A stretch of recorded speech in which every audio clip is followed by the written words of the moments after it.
If you are waking up at this moment, ladies and gentlemen, this is the big story that we are tracking, every factual detail here on NDTV.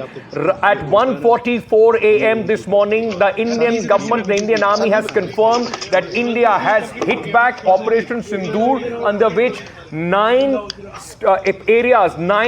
terror bases in Pakistan have been hit across at least 4 cities, 2 in Pakistan-occupied Kashmir, and the terror headquarters of Bahawalpur and Muridke in the Punjab province of Pakistan. This is as deep as India has hit against the terror infrastructure of Pakistan. My colleagues and I are completely, in fact, at this moment, giving you minute-by-minute factual, verified information coming in, from our government sources, from the Indian government. And what we can also tell you is that India took 2 weeks. We have chosen our time. We have chosen our places. India has hit back at Pakistan's terror infrastructure. Importantly, none of the Pakistan's civilian areas, neither the military complexes have been hit in these strikes. My colleague Maria Shakil also with us this morning. Maria, this was something that was being anticipated. There was a build-up. There were very important meetings which the Prime Minister was taking every day in the last 10-12 days. And the result is for not just for Pakistan, but the world to see we will hunt down terrorists no matter where they are. Absolutely. And it has happened at 1:44 a.m., Ankit. We can tell our viewers that the press release came from the Ministry of Defence. And this entire operation is called Operation Sindoor, which has been carried out by Indian Army. Under this operation, the Army has hit terror infrastructure in Pakistan and Pakistan-occupied Jammu and Kashmir, from where terrorist attacks were being carried out. That's what the official press release has said. And the official press release clearly says, and this is important to highlight and underline, viewers, that no Pakistani military facilities have been targeted. So it's a targeted precision with which entire operation has been carried out. India has demonstrated considerable restraint. It's important to highlight again here that considerable restraint has been practiced by India in the selection of targets and the method of execution. And the operation, remember, has been, it is India's response. And India has taken time. Questions were being raised, but India decided to hit back only on terror bases inside Pakistan. And as Ankit was pointing out, that this is a very structured, very planned attack which has happened. It is India hitting back. Its right to defense, right to protect its citizens, and a sovereign right which India enjoys. We have Shiv Arur, who has been breaking details of this entire story since 2 a.m. when it all began. Let me bring in Shiv again. Shiv, at 10 a.m. is we can now tell our viewers is when the Indian Army will be doing the press conference. That's correct, Maria. 10 a.m. is when the Indian Army will be holding that press conference, but we do have a confirmation now that this operation was an Indian Army, Indian Air Force joint operation. We've been reporting extensive details of what we know so far, that the missile strikes were basically air-launched missiles from Indian Air Force, Rafales flying in Indian airspace, but this was in coordination, obviously, with the Indian Army on the ground. There is no suggestion to understand whether the Indian Army also launched any surface-to-surface weapons. It is possible, but again, that would be conjecture at this point of time. Hopefully at 10 a.m. the Indian Army and the Air Force will put out enough information that paints a realistic picture, because as you've seen, Maria and Ankit, in the last hour or so, the sheer volume of misinformation, claims and counterclaims coming in from the Pakistani side about, either downplaying the damage on their side or trying to create an impression of a retaliation from the Pakistan side is huge. It's voluminous. There's a lot of fake news busting that's already taking place. But Pakistan's playbook, very much learned from China, means try and flood the narrative with as much unverifiable information as possible to muddy the waters. The Indian Army will be holding that press conference the entire Indian political establishment is definitely up. We've seen many ministers tweeting as well. We're awaiting a word from the Prime Minister himself. Remember, the last time we heard from him as far as the attacks were concerned is after that meeting with the three chiefs where he gave them the operational freedom to do so. Last night at a media event, he had talked about the water wars with Pakistan. Mock drills were scheduled for today, an air power drill in Rajasthan, all of it creating, Maria and Ankit, a sort of curtain of subterfuge and confusion around Pakistan. And that's one of the reasons perhaps why, despite, brandishing and rattling their air defense systems, claiming to be completely prepared for any kind of attack by India, the Indian Air Force and Army have been able to send missiles deep into Pakistan-occupied Kashmir as well as Pakistan. Places near Sialkot and Muridke, which are inside Pakistan proper, have been struck. The mothership of terror, whether it is the Jaish-e-Mohammed or the Lashkar-e-Taiba,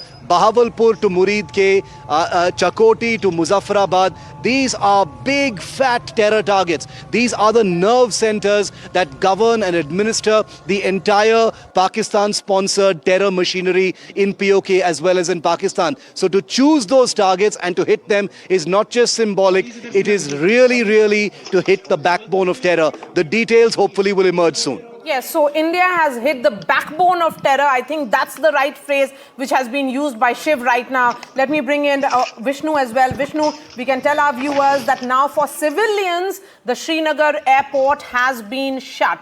What now, Vishnu, as far as the air travel is concerned, particularly for the residents of Jammu and Kashmir? And also, if you can give us a sense of how is the air traffic moving across India? Well, air traffic movement across India at the moment is looking all right. This is information that we do have, which is confirmed, that air traffic across India is moving all right. Pakistani airspace has likely been shut. When I checked about 5 minutes back, there was just one odd flight over Pakistan, but all normal flights are taking place into India. Now, there have been a couple of Indigo has announced that flights into Ladakh, into Leh, have been impacted. There are some flights into Rajasthan, particularly along the border, which may have been impacted as well. So it's important for our viewers, in case you're traveling, to check. The Indigo statement says, due to changing airspace conditions in the region, our flights to and from Srinagar, Jammu, Amritsar, Leh, Chandigarh and Dharamsala are impacted. Flights from Bikaner are also impacted by the current airspace restrictions. Adding to what we've been reporting so far, in terms of the strikes themselves, 2 of them at least are deep within Pakistan. These are not shallow strikes at all. And the belief is that precision strike weapons were used, including long-range cruise missiles, to hit these terror centers in Bahawalpur and Muridke.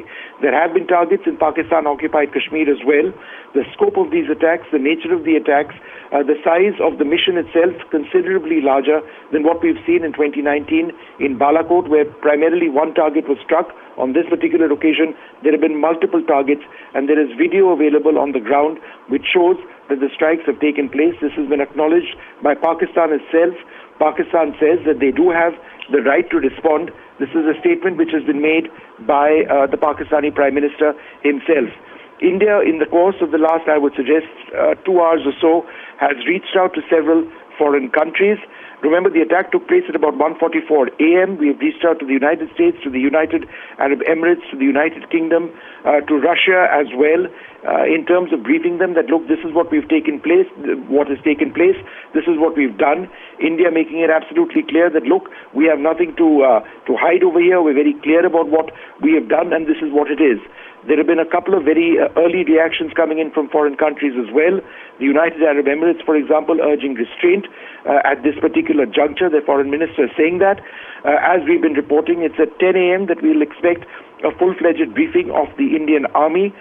It is a joint operation, we are learning, between the Air Force and the Army. The role of the Army unclear at this stage.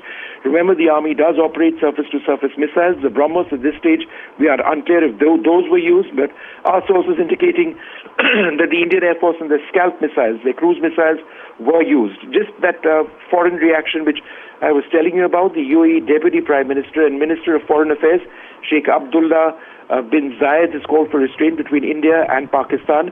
The UAE, one among several nations who have been briefed by India on what's taken place. And now we can tell our viewers of where India has hit Pakistan. This is the backbone of terror. And let's highlight it very clearly, and what India has been reiterating, that none of the civilian military bases have been targeted. So India's target has been precise, it has been chosen with immense precision. It is focused, and they were measured, responsible and designed to non-escalatory nature is what India is saying. No Pakistani civilian, economic or military targets have been hit. Only known terror camps have been hit. And now we have for our viewers, and Shiv, come in now on this. Let's break it down for our viewers and go one by one with each and every 9 targets which have been hit by India. We are starting with Murid K and Bahawalpur. The significance of these two places, Shiv.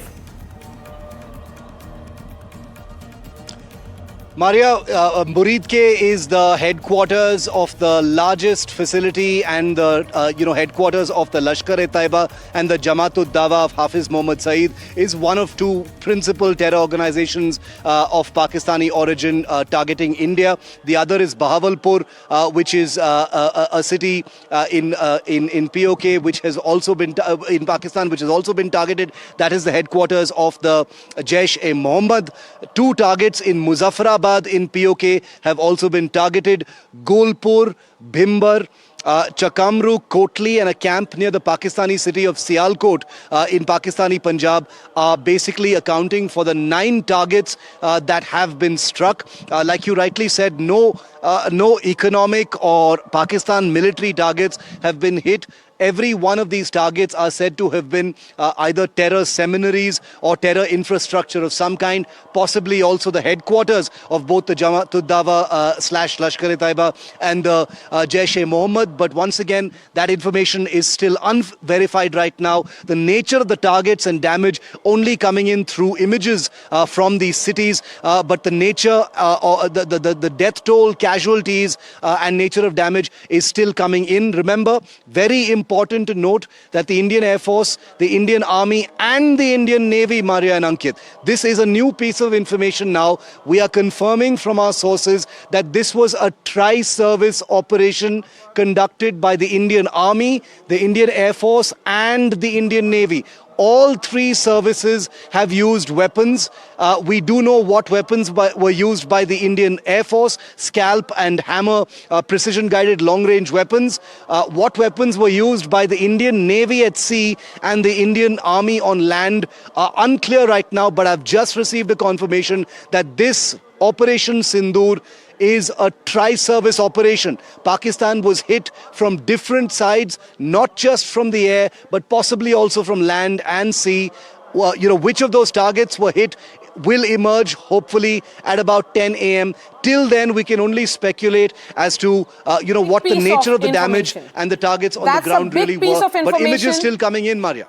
That's a big piece of information, Shiv, that you're breaking right now at 4:12 a.m. on NDTV. That it was a tri-service operation. So all 3 forces, the Army, the Air Force, the Indian Navy have struck together. That's the way it was all coordinated and planned. Shiv, go ahead. Give us more details. We are highlighting it on the map. 9 places struck by Indian armed forces. It was a tri-service Army, Air Force, Navy operation. Earlier we were told it was a joint operation of Air Force and Army. Now Shiv giving us that detail that it was a tri-service operation in which the Indian Navy was always also involved. Go ahead, Shiv, give us more details. This is a milestone military action, Maria, that we're breaking here on NDTV. A tri-service missile strike on Pakistan and Pakistan-occupied Kashmir targets by the Indian Army, Navy and Air Force confirms that this is perhaps the largest non-war military strike by India against Pakistan in our entire history. The use of the Indian Air Force's Rafales, the Indian Army's surface assets and the Indian Navy's warships can now be confirmed that this was a tri-service coordinated strike by the three arms of the Indian services against those Pakistani targets. It has taken only 2 weeks of planning to conduct this strike. That should also be noted. The targets were consistently, and specifically chosen to send out a message as far as Pakistani terror is concerned. India, as a responsible nation, making it very clear that it has decided not to attack economic or Pakistan military targets because it believes that it does not want to escalate the situation, but does want to impose punitive damages that are not merely symbolic, but actually hit the backbone of terror. These seminaries, these headquarters, these targets that have been struck, the details of which will emerge hopefully very shortly, will show that terrorist infrastructure, the actual connective tissue and the brains of how terrorism is conducted against India has hopefully been damaged, hopefully beyond repair at this point of time. But a tri-service strike, Operation Sindoor, is the big breaking story right now. And this is for the first time it has happened in a non-war situation, Shiv? That is correct. Non-war. We've never seen a tri-service operation of this kind. Remember, in Kargil, even though the Kargil, of course, was an open conflict and a declaration of combat between the two sides. But even during other operations, we've largely seen coordinated efforts between the Army and the Air Force, or either the Army or the Air Force. Balakot was entirely the Air Force, conducting the bombings. The Uri strikes were the Army Special Forces on the front line with Air Force surveillance as backup. This time you've got all three services on the front line. We can confirm that missiles of all three services have basically hit targets. The Indian Navy, we are told, was very, very insistent on wanting to be part of this operation for operational reasons, not for anything else. And remember that the Indian Navy also lost an officer in this terrorist attack in Pahalgam, Maria.